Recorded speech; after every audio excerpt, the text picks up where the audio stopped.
key to my success is naps. I will nap on the tube. I will nap. No, you don't. Yeah, I will like literally. Yeah. I'm always so scared of being mugged. Welcome to the Sheer Luxe Team podcast with me, Charlotte Collins. This week I'm joined by Hough and Nana Achempong. Welcome both. Hello. If you're watching this, you will notice that we're in a slightly different setup to normal. Quite excitingly, the podcast studio is having a bit of a revamp, and it's going to be back and glossier and better than ever. So in the meantime, we're upstairs in our studio, but I'm quite into this setup. It's quite news as well. I know. I feel like you've got your phones, you've got the drinks, the papers. Good to go. We should say also this is coinciding with a little bit of a shake-up in the team podcast. So you're going to see a couple of changes. We know that everybody loves the format, and so we're not taking away from basically hanging out with the team, but a little bit more structure, a little less of us, more airtime for those of us who are here. So how nice to just be the three of us. So nice. Well, we also haven't had this trio yet on the pod. No, we haven't actually. Yeah. Oh, nice. We're going to start, as I say, a little bit more structure. We're going to start with what's new and what's noteworthy, which is a little bit like things we love on the show. We're going to run through the things we're loving right now. Lou, we were just in Paris for the weekend. We were in Paris. Our husbands were running the marathon, and we thought we'd go enjoy and have a chic weekend. I thought it was going to be a little bit more chill out hang time for us. I told you, it's not fun. It's not fun. It was all about the boys running the marathon. It's really fun. Like, it's more fun being there all together than a normal marathon weekend. And obviously it's really lovely all being together, but it's not the same as being on like a girls' holiday. In my head, I thought that like you, me and Polly would like go for lunch, we'd go shopping, the boys would do the thing, and then we'd be like, see you at the finish line. Yeah, that did not happen. It was not that. Did you follow them round the whole thing? Yes, but we all followed them round, but they were all at different start times. Yeah. Ben started 2 hours before the other boys, so it was all just a bit of a mess. But also the day before was a lot of carb loading and a lot of visiting the expo to get your number, and it's just like it's quite intense. It's quite intense. But the time we did get to hang out was all we had a lovely time. And the thing I wanted to talk about was we were staying in Hotel La Fantasy, which is in the 9th. And it was so beautiful. Looked exquisite from your Instagram stories. That pool, I was my god, I feel so hard done by that I did not realise that there was a proper spa downstairs. I didn't even go and look at it. I'm really annoyed with myself. I know. So the boys went. The day before they went. There was like a cold pool. There's a hot pool. There was saunas, and they had a lovely time. But I forgot my swimmies, so I was really upset about that. So if you go, which you must, then take your swimmies. And there's an amazing roof terrace, a gorgeous like outside bar. It was quite vibrant. The weather was good when we were there. It was 27 on Saturday. So it felt like you were just on holiday having drinks. Outside. It was lovely. But can you describe the interiors, because that's what makes that hotel so special, it's quite it's quite kitsch. Lots of kind of contrasting floral wallpapers, bright yellow, bright peaches, a lot of scallop. At reception, the most amazing scallop marble top at reception was stunning. Even like the bedsides are all scallop. The colours are so you. Yes, so it's my aesthetic to a T. It's like the Broadwick in Soho. Oh, okay, perfect. It's designed by Martin Brudnitsky, who is like a very renowned designer, especially for that quite kind of. It's quite a camp, bright aesthetic, and it's just so mood lifting. Like as soon as you walk in, just immediately you're like, wow, I'm happy. This is and can't also wait to stay here. And it's so nice as well when you stay in a hotel and that is like a destination in itself. Really, really loved it, and a great location as well. That is key. It's like 10 minutes from Garden Or, and we walked to a lovely restaurant for dinner and loads of kind of buzzy stuff going on. Well, I love being able to walk in Paris. And it's on one of those market streets. So like everything else on the little street it's not pedestrianised, but it's sort of like not many cars go down there. And when we walked back, wasn't it so lovely on Saturday night? It was just buzzing. There's little like fishmongers that turns into a bar and little wine shops, and it's like a really lovely. I think especially if you're going in summer. A great place. A really good place to stay. So lovely. So that was like top of my list. I also, my little Lifner bag, which, so my husband bought this for me for my birthday, and it was on pre-order. So I had to wait 3 months to get it, which I feel like in itself anyway, like bigs it up. And I thought, oh God, is this going to like live up to the hype? So I waited so long. I am obsessed with it. The size is so perfect. So I've got the Sprout. There's a mini, there's a large, and and you guys obviously know Little Lifner, but it is such a good bag brand. Do so many amazing colours. I've got the dark chocolate brown. Yeah, it is a perfect kind of little size, and I took it to Paris, and I was like carrying around all my daily essentials, like had my sunnies, had my passport, had a bottle of water, and I didn't feel it was like sprawling out of a tiny bag, but equally it wasn't like I was filling a big bag that was then overly heavy. So I'm loving that. It feels very, the word we keep using, which is relevant. Yes. It feels very relevant. It's very relevant. It's like on trend, but it's not like trendy. Yeah. No, exactly. In like a you'll get bored of it way. It's very classic. And it's also quite nice to have a bag that not everyone has. Yeah. It doesn't have a label on it. Yeah. It's not a designer. It's chic. Yeah. It's €450. So it's a treat, but it's not like crazy like the 4-figure that designer handbags are these days. So yeah, really love that. I know. Talking lusting after the Chanel that I want in Paris. It's only available in Paris. You see, I put it on my Instagram. It's orange top handle with a Chanel plate that's also in rainbow. I did. And you and I, it's most me bag. It would really go with the top you're wearing now. I know. I would go with like everything in your wardrobe. It'll go with everything. Planning my next trip to Paris to maybe get this back. But do you know what? The bag would go really well with the interiors of yes. Oh my God. As well. So I could just do a shoot. You should try and encompass it. Yeah, so nice. What else are you loving me? And then my final one, this is so random, but the last 6 weeks my family has had a lot of illnesses. But yeah, it basically just feels like it's been a constant slog. I had pneumonia in the middle of it, and I just felt like either side of it. It's just forgetting you had pneumonia. I know, it's horrible. So because of that, we've been trying to eat as kind of healthily and kind of nutritious food as much as possible. We all know I love Bolco white beans. Don't we all? Yeah. Obsessed. We all. Obsessed. They are amazing. Obsessed. Anyway, I found a recipe for like a vegan ribollita, and it was a kind of a take on like the Tuscan kind of stew, and it's got these white beans in it, and the most amazing part of it is that so you get half of your jar and you mash it into a paste, and then you mix that through the sauce, so it makes it really creamy. And then it's got cavolo nero, carrot, celery, tomatoes, sweet potato, and it is just and then like white potatoes as well, so it's again got that like extra creamy, stodgy, and you just you feel like you're just getting like all the 10 a day. The weather has also been so shit. It's a nice cozy dinner with a bit of bread, just so good. So anyway, also I know you wouldn't do this, but parmesan on top also like Lou would do that. So delicious. So yeah, I'll add the link. And I sent this recipe around to so many people, and everyone that's tried it's like, no, this is amazing. Yeah, it's good to know. Thanks. What about you guys? Nana? For me, I am loving all of the fashion exhibitions that are hitting London. So the first one that has already opened, Bieber Retrospective, which is at the Fashion and Textiles Museum. Obviously Bieber, colour, print, like it's all a bit of me, so I really can't wait to go and see that. For those who don't, I feel like my knowledge of Bieber mostly comes from my mum. Like for those who don't know it's what Bieber was. It's a 1960s brand, Barbara Hickanelli. I always pronounce the surname wrong. But yeah, founded the brand.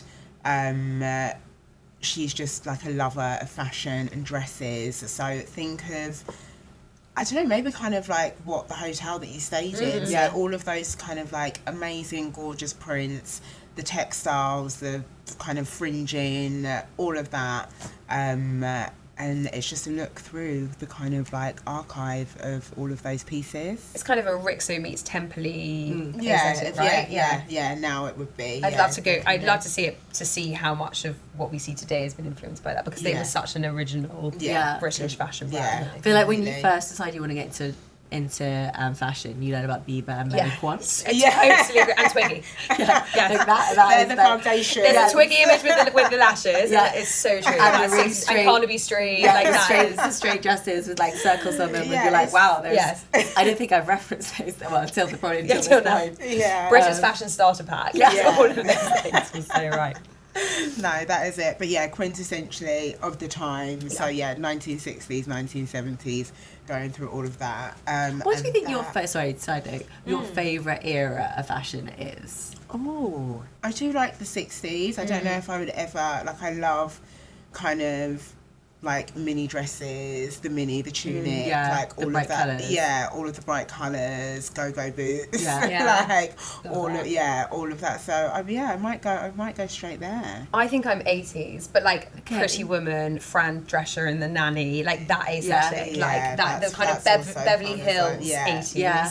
You know, the gold Rich budget. soccer mom. Exactly, Chanel, Versace, and that period. I could also do that. Yeah. Kind of Studio 54 as well. Yes. Yeah. Just go all the way through. Yeah, I was going to say, you're naming every decade. Yeah. What about you? I didn't know, like, I think growing up, it was, like, I was so kind of boho inspired, so I think more like 70s. Like the flares, the denim, the pussy bow blouses, like all of that. I think, like, I love the spectacle of the 20s. Like, I love how everyone really had a uniform and like how chic and smart and like the polish of it all. I really love.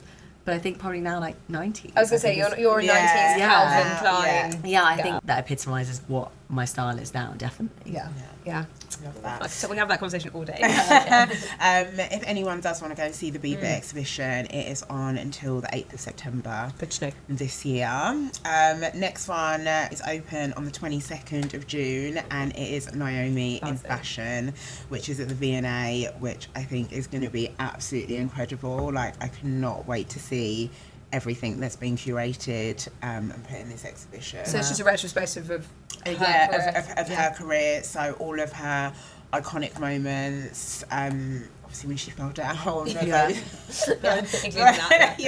that, those shoes are in there.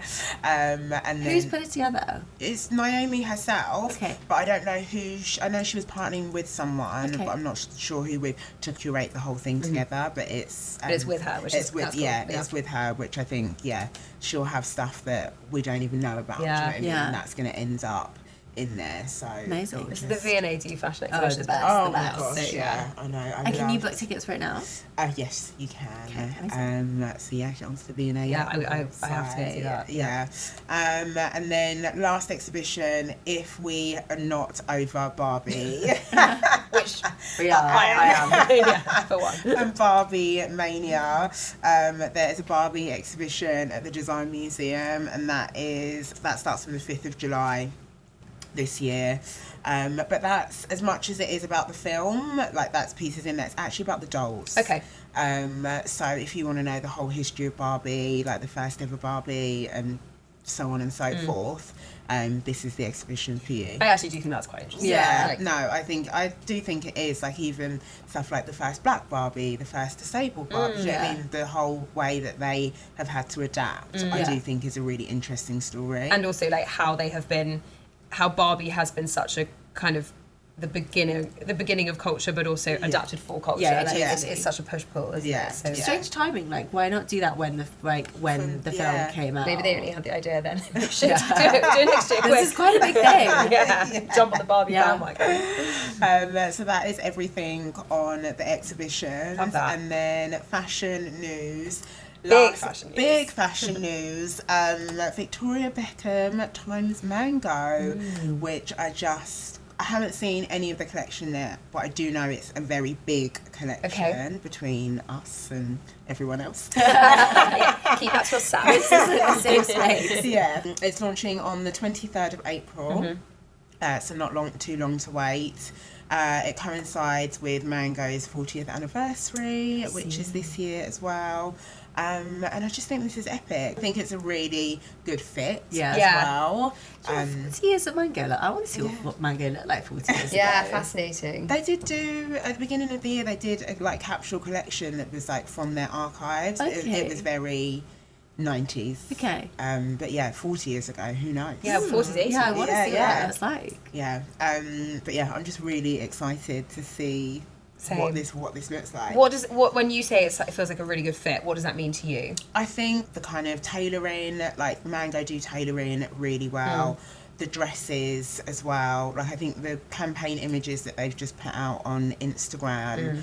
It's a really nice kind of low V white dress, and then a really nice white suit as well, which I think is classic VB, but then also classic Mango as well. And obviously, launching in April, I think it's just going to be a really nice summer collection where you can get pieces for your holiday or any events that you've got coming up. And I think buying into designer, obviously some people are not going to be able to afford Victoria Beckham. This is a really good kind of like inroads, which is, I'm always such a huge fan of like celebrity and high street collaborations. I also think she, like, there's been so much cynicism around her over the years, but she genuinely, I love her product. I love those collections. And I think she is now so well respected that it might feel like a kind of celebrity name, but actually it's a true designer name. It's a true fashion name, definitely. Okay, exciting. So very excited about that. And then lastly, I wanted to talk about a show that I've been watching that I think has gone under the radar. It's a series called Kin that is available on BBC iPlayer. Series 1 and 2 are both out at the moment, and it is essentially a crime kind of drug family drama set in Ireland. Oh, that sounds right up my street. Series 1 I got absolutely hooked on, and it was one of those ones I just kind of like stumbled across, you know, when you're looking for something to watch, and then I was hooked after the first episode. And then they've just released season 2 as well. Really great script. I can't recommend enough. It's addictive watching. Okay, on iPlayer. Yes, on BBC iPlayer. Well, I want to talk about two shows. Well, one's a show, one's a film. Yes.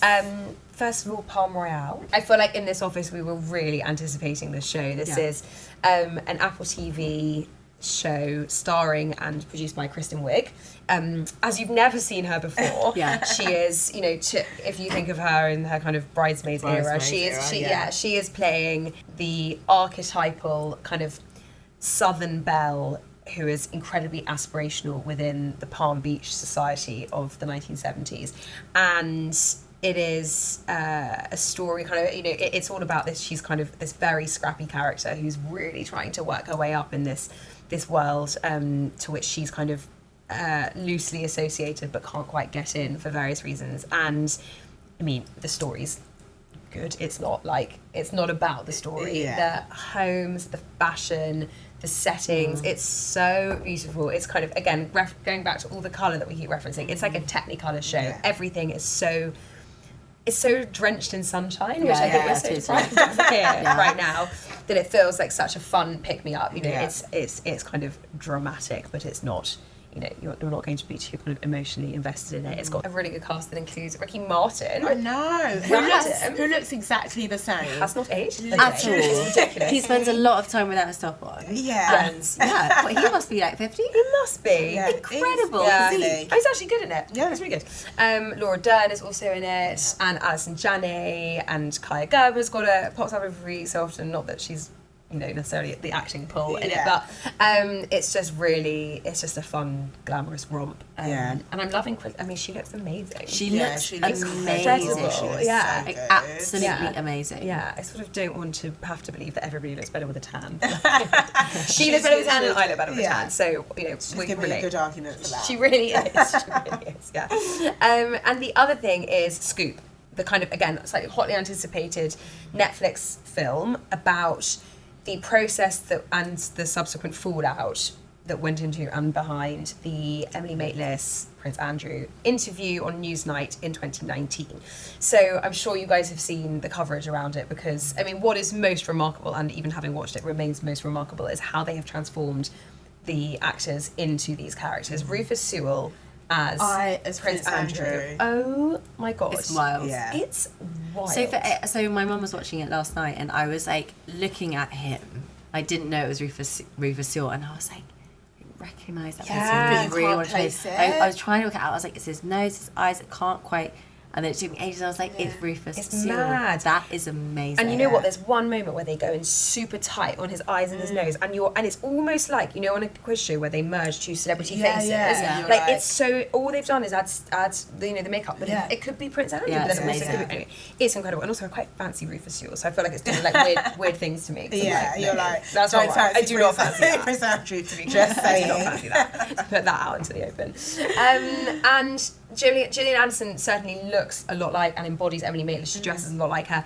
Gillian Anderson's voice is so distinctive that I found that that sort of took away from it, so it was quite hard to detach from that. Anyway, they're in the cast. Billie Piper plays the booker, the producer on the show, and she really centres, the story is really centred around her, around, again, a slightly scrappy single mother, who, the kind of, you know, there's not a huge amount of backstory, but it's obviously to add a bit of drama. It's like setting her up as this girl who really wants to prove herself and really wants to, you know, find the good story, and her suggestions keep being battered down by the rest of the team. Anyway, it's about how she manages to secure this interview. I saw something on the Telegraph, actually, which rang quite true as a viewer, which was that all the other people involved in getting that interview and securing the interview apparently are quite irritated with her, the real life version, and they're like, hang on a minute, there were some other people involved in this story, and it really does pitch it as a one woman success story, like she did this brilliant thing, and it sort of gives it this sense of nobility. There's like, and this is the point of Newsnight, like we are here to provide justice for the little people, and like it's a little bit righteous in that regard. I suppose my biggest takeaway was more like it's entertaining, but I was kind of like, I don't really know why the story needs to be told. I've seen the interview. I didn't really need to. I didn't really care what came. Yeah, I thought it was very rushed. Like, I think it would have been a good story because it's meant to be about the journalistic process and like how the interview was secured and things like that. But they made it was like it happened in like a couple of months or a week or something. It actually took a year. Is that right? Yeah, it felt like it happened in a week. Yeah, it felt like it happened really quickly. And I don't, kind of the same thing that you were saying about Sam, obviously it's like, it's this one woman band. Like, I know, having worked on like a newspaper, on a magazine, you're never just doing stuff like that on your own, so it would have actually been nice to see those other characters as well involved in the story. So I didn't love it because I just felt it felt really rushed to me, basically. But yeah, it was I think I was expecting more, basically. Yeah, I assume they followed the transcript in the interview. Yeah. Well, it was only 5 years ago, so I don't know what happened. It's a bit like these COVID ones they keep making now as well. I'm actually, I was there. We're not that past it enough. Anyway, so I think you're totally right. It's supposed to be about the journalistic process, and you get a little glimpse of that. Yeah. And did I enjoy it overall? Yes, because it's sort of easy watching and it's quite interesting and the acting's good. But did it need to be made? Probably not. Yeah. Moving on to the next section, I want to ask you guys what you've been loving on Sherlock's over the last week. What have you been enjoying across the whole spectrum of everything we put out? Honestly, Georgie does keep saying that now. She obviously is less involved with the day-to-day. She's like, I get to Friday, there's just so much to catch up. There's so much content. There's a lot of content, yes. Well, obviously, other than the fashion, which obviously I loved, I went through just the fashion landing page the other day, and I was like, so much good content. Great. Doing a great job, guys. Thank you. So obviously I've spoken about being poorly, and along comes that with a strain of being tired. I feel like I'm perpetually tired. That probably also comes from having a baby. I think that doesn't but we ran an article on what to do if you're tired of being tired, and I thought, tick. I think you often think it's your lifestyle, and obviously there's that, late nights, can't sleep, whatever. But there is so much that it could be from within you. So whether that is hormone imbalance, stress, like there's so many other factors.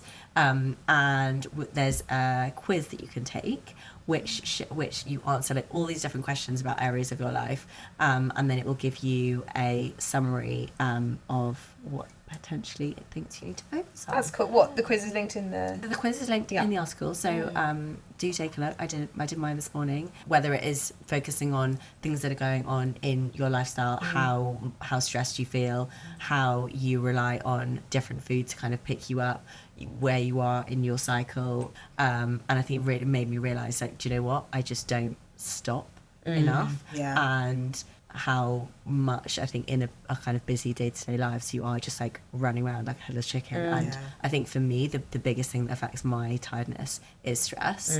And one of the questions was like, do you find you're more awake as soon as you lie in bed? And that is me entirely. Like my brain just like hangs on, even though my body is exhausted, my mind is exhausted. I just suddenly, it's almost like I've then got time to not do something else, so my brain gets overactive. I know that I need to take a bit more time for myself. If it's just like 5 minutes of breathing, someone once taught me a breathing technique where you cover one nostril with your finger and you breathe out, and then you close the other one and you breathe out, and it just like flows that breath through your head, mind, whenever. So I don't get tired really, because I'm lucky I sleep quite well, but my symptom of stress, anxiety, overexertion, whatever, is I find it very hard to breathe, and I have it quite consistently. And so I've been trying, work. Unfortunately, what I keep finding is that there's like no quick fix for any of these things. Like you have to put in like the meditation time, the breathing time, all of these things. But the breathing exercise that I keep hearing about, and actually there's a really good Human Lab podcast, it's 2 hours long, but all about breathing techniques and how you can regulate your breathing, because obviously, we know from Wim Hof, from so many places, that breathing is basically everything. It's called a sympathetic sigh, and you basically take one deep breath in through your nose, and then even when you feel like you've filled your lungs as much as you can, you take another short, sharp breath, and then you sigh the whole thing out, like. Yeah. I was actually looking on Sherlock's today, and we wrote a feature on how to calm down from a panic attack.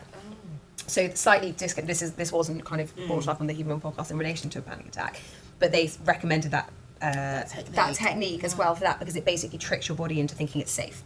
It tricks your body into like, okay, you're calm, you're rested, so there's no need, because you're emitting that level of carbon dioxide with that deep sigh. It's quite scientific. So worth trying to. When I was pregnant and I was doing hypnobirthing, preparing, and a lot of that is about your breathing techniques, and you breathe in for 4 and out for 8. And at the beginning, I really struggled to breathe out for 8. I just couldn't. And it's really something that you have to, like, if you're not used to doing it, you have to retry it. Exactly. Yeah. But almost like what you're saying about, you're looking for like a quick fix.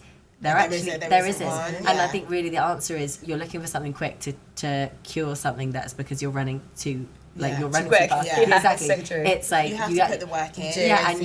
And you need like time in order to help that. And it was almost like that realization of like, wow, okay, no, this can't be solved by like one tiny thing. Actually, it's like a combination of just slowing down. It's one of those things, you need to make it a habit as well. Totally. Like it needs to be an everyday practice, and then it will just become normal. Like you say, there's no quick fix. Do you struggle with tiredness? No. I sleep really well. My boyfriend's always like, you sleep like you're dead. He was like, so I don't actually need like a lot of sleep. I only, I'd say, average like 5 or 6 hours. Wow. Yeah. I think I have a really deep sleep, so it's really good. But then I also say the key to my success is naps. Like, I will nap on the tube. I will nap. No, you don't? Yeah, I will, like, literally. Yeah. I'm always so scared of being mugged. If I fall asleep, someone will just take my bag. Or you miss your stop. No, I'm like, I'm having a nap, but I'm fully aware of, like, I can listen and be like, I know. Okay, so you're more like you're zoning out. Yeah. Or is that sort of like half sleep? Yeah, exactly. It's like a half sleep. And all that's, if you see me with sunglasses on the tube, I'm probably asleep. Oh my God. Do you do that often? Just if I'm tired. The other day, Lana said she came back from a studio like way up north, and it was like 2 hours. And you're like, I was like, wow, so long. What do you do? She's like, I had a nap. I love this for you. Great. I'm usually asleep before my head's like hit the pillow. Dream. Do you do meditation? Yeah, I do meditation. So my thing is, I have an alarm clock. I don't have the alarm on my phone to wake me up. I don't touch my phone for probably like the first, I try to do it for the first hour, but it's probably the first 30 minutes. And that 30 minutes is me either reading, doing some meditation, just having like my hot water and lemon. But I just, like, the house is silent. Like, oh no, I need that. I'm actually at the point where like I really need it, because I keep reading. What do I do? Because I can't breathe. That's the answer. The thing I struggle with is that I know the answer to these. Like, I know all these things. It's like finding the time to give it to yourself. Well, you've got a baby as well. That's hard. And do you know what? And someone said to me like, now is just not the time for yourself. And I totally get that. But equally, I can't be like damaging to yourself. So you need to find some form of balance. And it's always like, do I wake up like half an hour early and give myself that? But then I'm like, I'm so tired, I need that half an hour sleep. So kind of like maybe you need to carve it into your day. Maybe you need to try it at lunch, even if it's just like 5 minutes of breathing. Or even just going for a walk on your own. Like, just, I feel, for me, it's just about being silent and being still. Like, just sitting still and like, doing nothing. I think I'm just really deeply overstimulated. That's why the phone thing. And like someone said about the alarm clock, so I was like, I used to obviously have my alarm on my phone. So the first thing you reach for in the morning is your phone, and before you know it, you're there like scrolling before you've even done anything. So I'm really trying like not do that. Okay. I'm gonna be more Nana. Okay, so Tired of Being Tired was a feature on really site. enjoyed it. sounds like something. A lot of takeaways, and I think if you struggle with tiredness, then definitely give it a read and do the online quiz. Do the quiz. Love that. Yeah, sounds great. What have you enjoyed from Sherlock's? I have enjoyed our food recommendation TikToks, which is you and myself. You did Notting Hill. Which essentially went viral, basically. Like, I don't say, to be fair. The girls did say, this is very savable content. Okay, guys, great.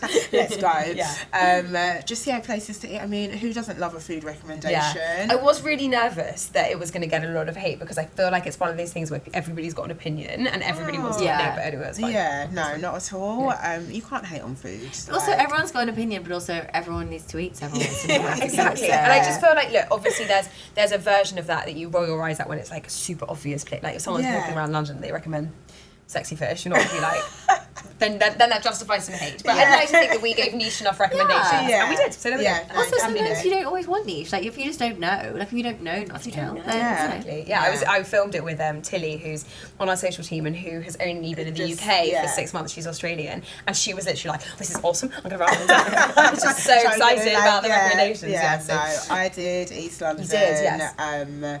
Again, I mean, I talk about Brat, I think, every other day. Brat's unreal. Literally my favourite restaurant in the whole of London, let alone East London. But have you been to the Climpston Arches one? Yes, I have. Because I actually think that's cooler. It is cooler, but I still prefer I prefer the food at the original. But for those who don't know, so Brat is a restaurant in Shoreditch. It's all kind of very open grill. Like, you know, the turbot is like the star of the show. It's amazing. But the Climpston Arches one it's like a little bit further east. It's like Hackney Way, and it's kind of like eating in an outside barbecue tent. It's cool. Yeah, very smoky. You will come out with your hair smelling like a big barbecue. But yeah, really delicious food. And yeah, I just love that concept. Like you said, it's really savable, shareable. Yeah. I think it's great when you're like, oh, where should I go for dinner tonight, or even lunch, whatever. Yeah. So yeah, I love that. I haven't been to Jolene, and that was on my list, and I feel like I'm annoyed myself. I've never been. So good. Oh my gosh, the queue on a Saturday, it is literally round the block. I'm sure. But the restaurant as well is amazing. The one in Shoreditch is just like the bakery. Yeah. There's an actual restaurant in Stoke Newington where you can have like really nice like lunch and it's a long drive from us, but it's so worth it. It's so far from me. It's so many good restaurants around there, but it's really good. Yeah. You know where you didn't put East? Again, this is slightly more Hackney, but that I rated so highly was Cafe Cecilia.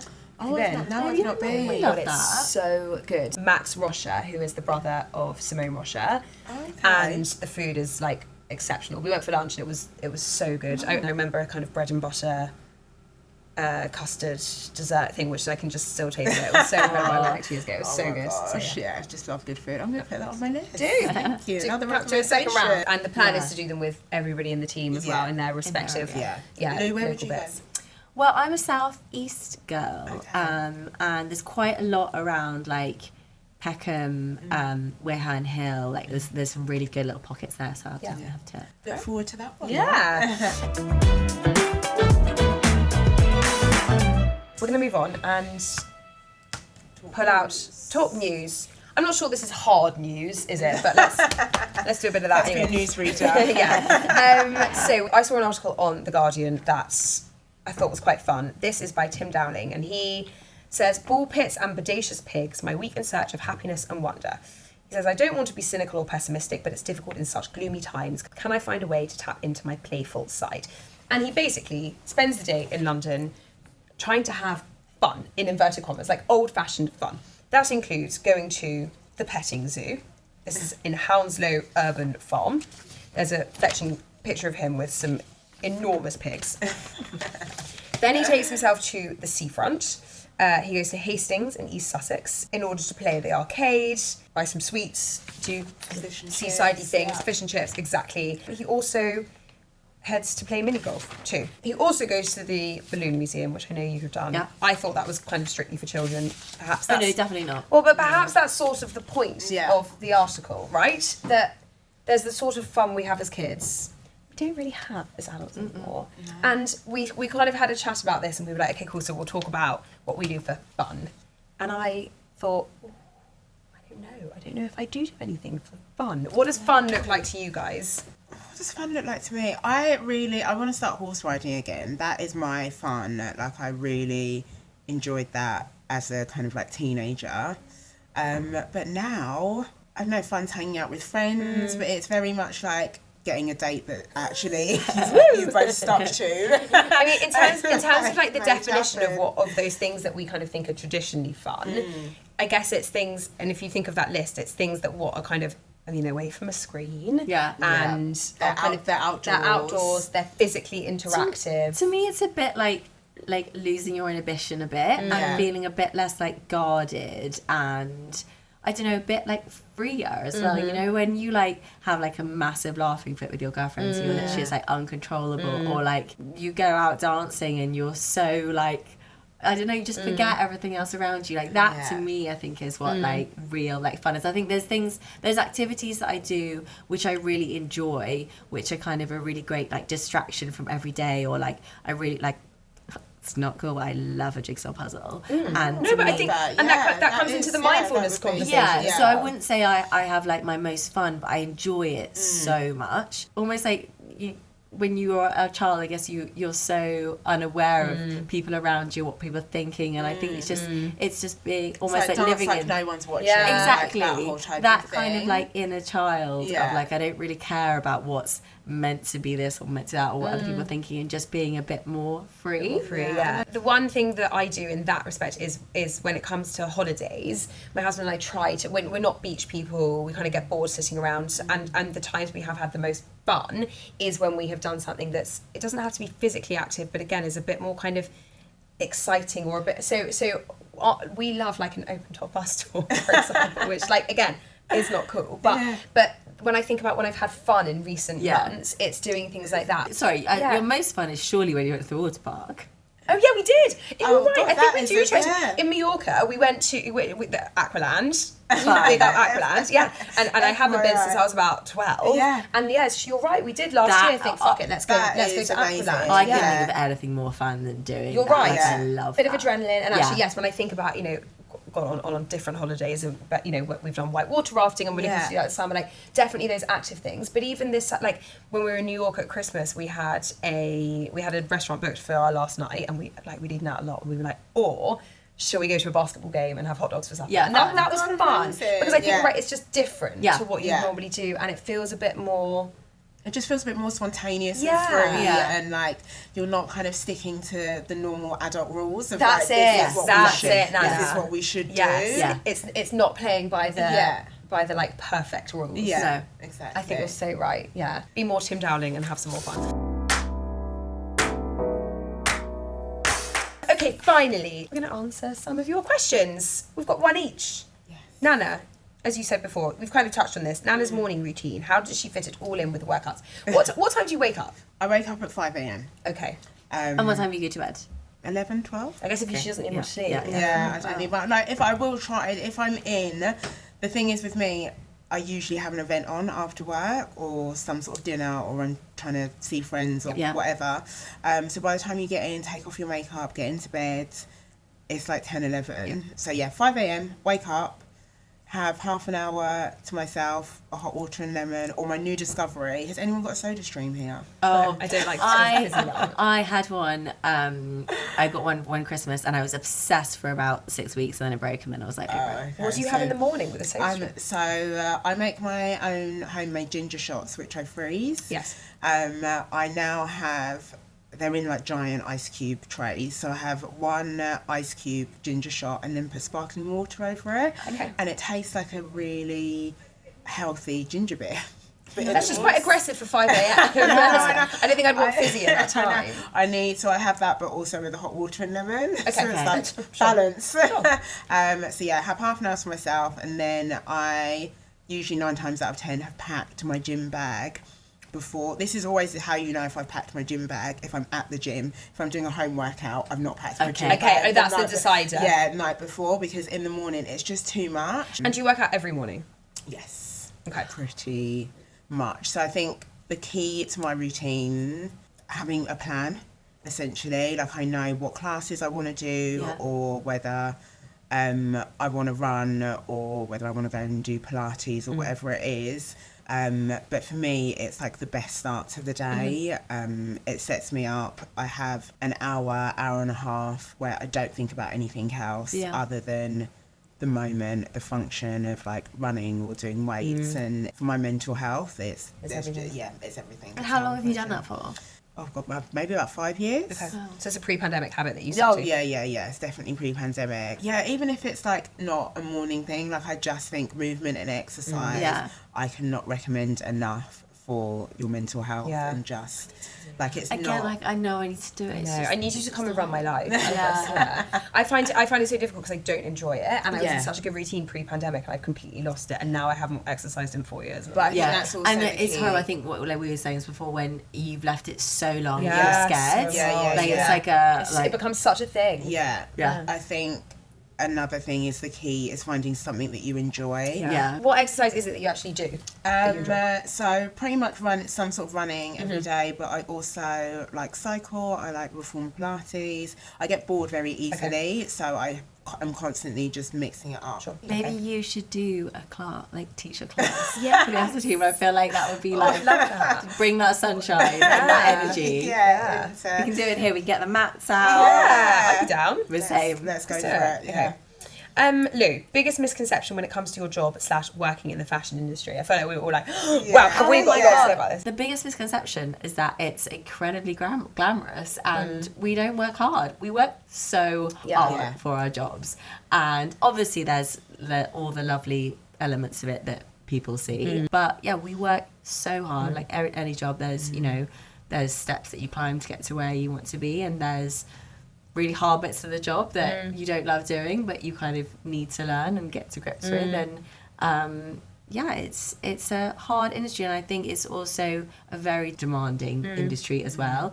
I think you need to have quite a thick skin, and there's so many elements that maybe behind closed doors people don't see so much on the outside. I think because it's all about kind of beauty and aesthetics, and it all looks pretty and glamorous, but the work that goes into that is It's a lot. It's a lot, definitely. I've gone, this might be controversial, but I think there's an assumption that there's no money to be made in fashion. And, we see it a lot in the TikTok comments. I know you're not supposed to read the comments, but I think there's a general misconception that everyone's wardrobes, lifestyles, I don't just mean us, but like in the industry, must be funded from elsewhere because everybody is earning minimum wage, and that's not the case. I think people should know that we're making our own money. It's an industry that after you've crafted for X amount of years, and the starting salaries obviously aren't amazing. It's not banking, it's not law, but you put in a decade and some extra. Then you should be okay. You should be okay. You can buy your own clothes. And I that's think really also empowering. at the beginning you do whatever you can to make it work. Like when I was at uni, I had both the loans that you could get to cover my tuition fees and my cost of living. I then took out jobs on the side, so I worked constantly throughout being at uni so that I kind of had my things I really wanted to do, and I was like, okay, in order to do that I will need to do X, Y, and Z. I think people think that it's been funded, we've landed in these roles, but there's a lot of work that goes into it, and if you really want it, and I think from the offset it's not it's not like banking, there's not those kind of figures, but equally you want to earn a wage, so do everything you can to try and make that work. And to be clear, and none of us, myself, I'm not trying to deny our privilege that comes as you're growing up or whatever it might be, but the idea that everybody must only be earning 30k so couldn't possibly buy a nice item to wear isn't the case. I mean, I'm trying to self-fund a Chanel bag at the moment by doing a car boot sale. So my thing is whenever I wanted something, it was right, what extra job can I do? What can I sell? You just kind of graft. There's something so satisfying. I've done a really big vintage clear out and made a good amount of money on it, and now I'm like, okay, what am I gonna buy with that? That kind of one in, one out is really, really satisfying, and I think that kind of circular fashion as well is so important. To start renting my wardrobe, actually, exclusive for you all. Where are you doing it? I'm going to do it on by rotation. There's a lot of stuff I don't wear, but I also don't want to get rid of. And I mean, my friends essentially rent my wardrobe because if they're going on holiday, they'll come round. That reminds me, how do you guys feel about sharing items with friends? If you were to do a joint purchase of a belt, for example. Oh, weird. You think weird? Yeah. Joint my friends can take whatever they want for my wardrobes, but I wouldn't buy something with a friend. Okay. Yeah, so there is that company where you can buy designer handbags right? together. I can't remember what it's called, but one of the girls, Nikita, find it somewhere. Yeah. She does the PR for it. I mean, if it works for you, it's just not for me. It's like a timeshare of bag. Yeah. But yeah, I don't know. But then I suppose is it different to renting? Like you are kind of I don't know. No, true. Sorry, I suppose I wasn't really thinking about handbags when you said that. I was thinking more about ready to wear. No, I think it works for accessories. Yeah. You know, you buy the hard to spell and like you've got it for a month, I've got it for a month. Like, yeah, quite cool. Because I think you could just set up like a calendar like you have on her. And I suppose why not? Yeah, exactly. It's not any different really, but you're just doing it kind of I think it's just great fun idea. Guys, maybe there's a business idea in that. Yeah, sure. Or maybe we should just do it. So. Yeah. Maybe we can all fund your Chanel handbag. Yeah. Maybe that's Guys, the do you want to come in? I somehow don't see Lou with an orange anytime soon, but let's find some other colourful friends. We maybe change the colour, like the orange, the rainbow. We'll work on it. We'll find some friends. Yeah. Guys, let's leave it there. Thanks so much. I enjoyed our new format very much. Thank you for listening. If you have any feedback at all, please do email podcast@sheerluxe.com. We love hearing from you. Don't forget, you can ask any of the team who are going to be in the following week's podcast questions on our Instagram stories when the box goes live. And do head to the Sheer Luxe community as well, community.sheerluxe.com, where you can ask questions there too. Don't forget to rate, review, subscribe, and tell your friends. And we'll see you next time. Bye-bye.